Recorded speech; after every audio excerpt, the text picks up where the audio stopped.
Hi folks, I'm Jason Irwin of Jason and Bronwyn Irwin Horsemanship, and today I'm going to be giving a few tips and ideas on how a person could work on teaching their horse to open and close gates. This is the fellow I'm going to be using here. He's a nice young horse.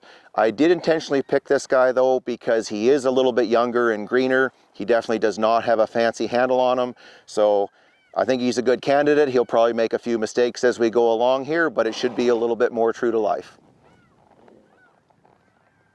So when it comes to teaching a horse to open and close gates, in the very beginning, I take things really slow, and I also throw in quite a few stop breaks here and there. The reason I throw in the stops is I want the horse thinking about going slow and about pausing, because if you go through this pattern really slow, it gives you a lot of time to do it correctly, and then from there, once the horse knows it, you can just go a little bit faster and a little bit smoother. But anyways, I'm going to start out by riding over to the gate here, and I want to ride to the perfect spot for me to undo the latch. So right here, I can easily reach over here, undo this, and it's no problem. Now, again, I want to make darn sure this is the perfect spot. There's no way that I would take and bring the horse up and rest back here, because I cannot reach the latch from here, and I don't want him ever thinking about going anywhere except about being in that spot where I can best get hold of it. And the perfect spot is just wherever you can grab the latch the easiest, depending how tall a horse you have and that type of thing. So anyways, I'm just going to let the horse rest here and relax. Kind of rub on him. Then what I'm going to do is take him away and put him to work a little bit. So I'm just going to trot around here. Now probably you're going to do this in a little bigger area, but I'll just bring him around. And then I'm going to bring him back and rest him in that exact same spot again. And you could do this several times if you want. From here, what I'm going to do is reach out and start to shake the gate a little bit and see that he actually is going to stand. Now, if I reach for the gate and he starts to dance around a little bit, chances are I know if I unlatch the gate, I'm going to have to lose it, because he's going to jump away and I'm going to have to let go of it. So if I reach out here and start to shake it, if he stands still right now, which he is, we're in good shape. But if he started to move around a little bit, I would take him out and right away put him back to work again. So I would maybe do this 3-4 times. If he was really fresh and really dancing around here a lot, I would maybe go out in the field, lope some circles, wait till he was really nice and relaxed, and come back and do the exact same thing. Now, you might be thinking to yourself, you were told never rest your horse at the gate because they'll get gate sour. And yes, I understand that, but at the same time, you're only going to do this for a day or two, so it's really not that big a deal. You're not going to put any bad habits on from this. So once you've worked your horse around a few times and then stopped and let him rest at the gate until he's nice and relaxed, like what you see here right now, this is where I would go ahead and start working through the gate. Now what I'm going to do is reach down, unhook it, but then as I go through the pattern, I'm going to pause here and there and just let him think about what we're doing.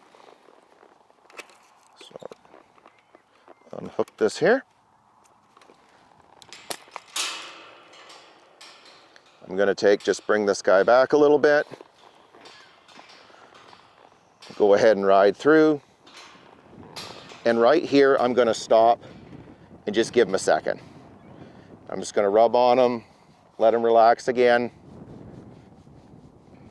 The next point will probably be that I'll swing around on the other side and then stop again.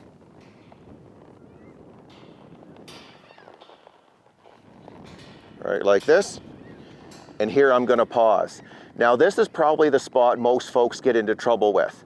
Right here, they suddenly try to close the gate, and when they're trying to go, in this case, to the left, the horse might try to go to the right, which he actually did right there on me here. So instead of just trying to go from going one way to side passing back the other way, I want to pause, give that horse just a second to mull this over, and then I'm going to start side passing left. Now when I do this, it is important that I shove the gate out away from me here to the left. I don't want to have it in snug beside us, because then the horse won't see anywhere to go. I want to reach out, then I'm going to start to side pass this direction. Now he's doing pretty good about this, so I'm going to go all the way over, although I also could have stopped once or twice there if I wanted to rest him again. I'm going to now pause, then I'm going to back up into the perfect spot because we overshot just a little bit here.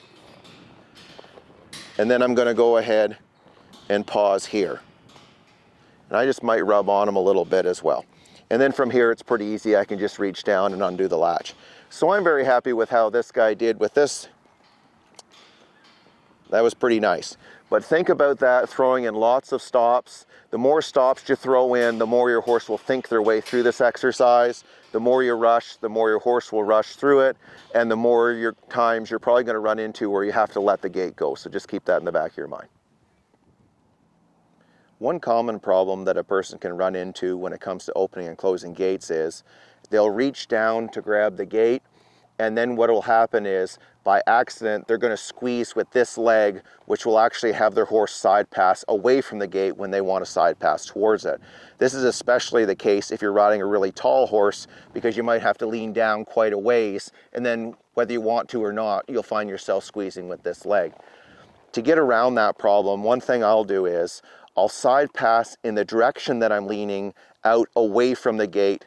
That way there, when I go to the gate, I'll be able to side pass again in the direction that I'm leaning.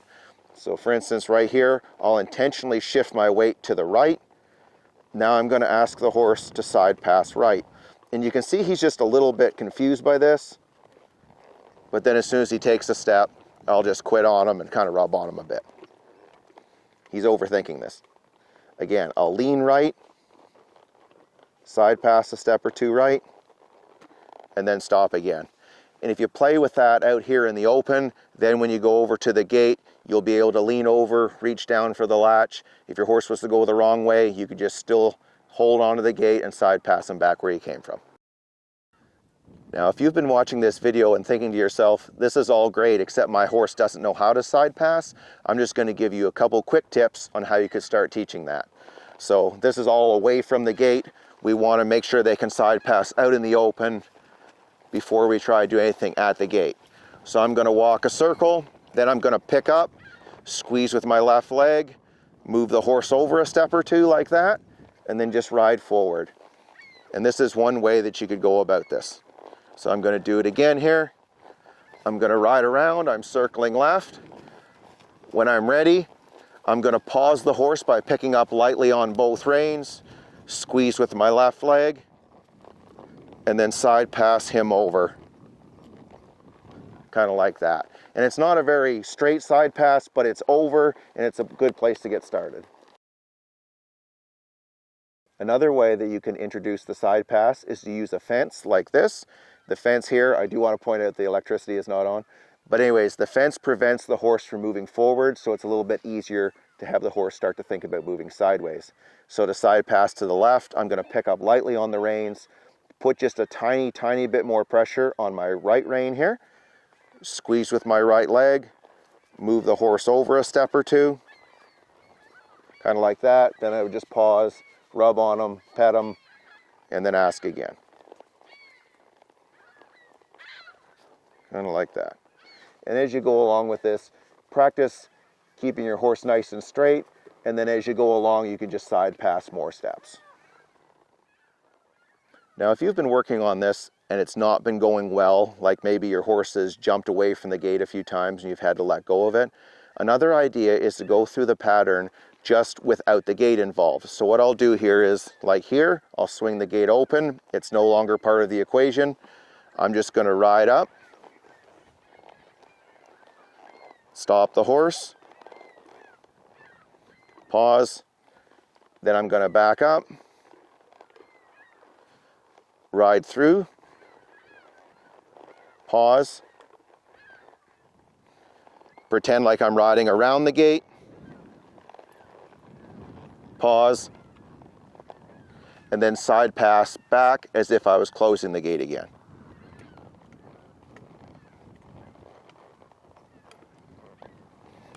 And then pause again. And the nice thing about this is I can put the pattern in the horse's mind, but I don't have to worry about holding on to the gate. Also, it lets me ride with two hands so I can steer the horse a little bit nicer and control him a little bit more. So using this one here, is just a very low stress way to put the pattern in the horse's mind. Then just go ahead, add the gait back into the mix, and probably you're going to do pretty good. So I hope you really enjoyed this video. If there are any topics or questions that you would like covered in a future video, just go ahead and write them in the comments section here, and hopefully we get to it before too long. Bye for now.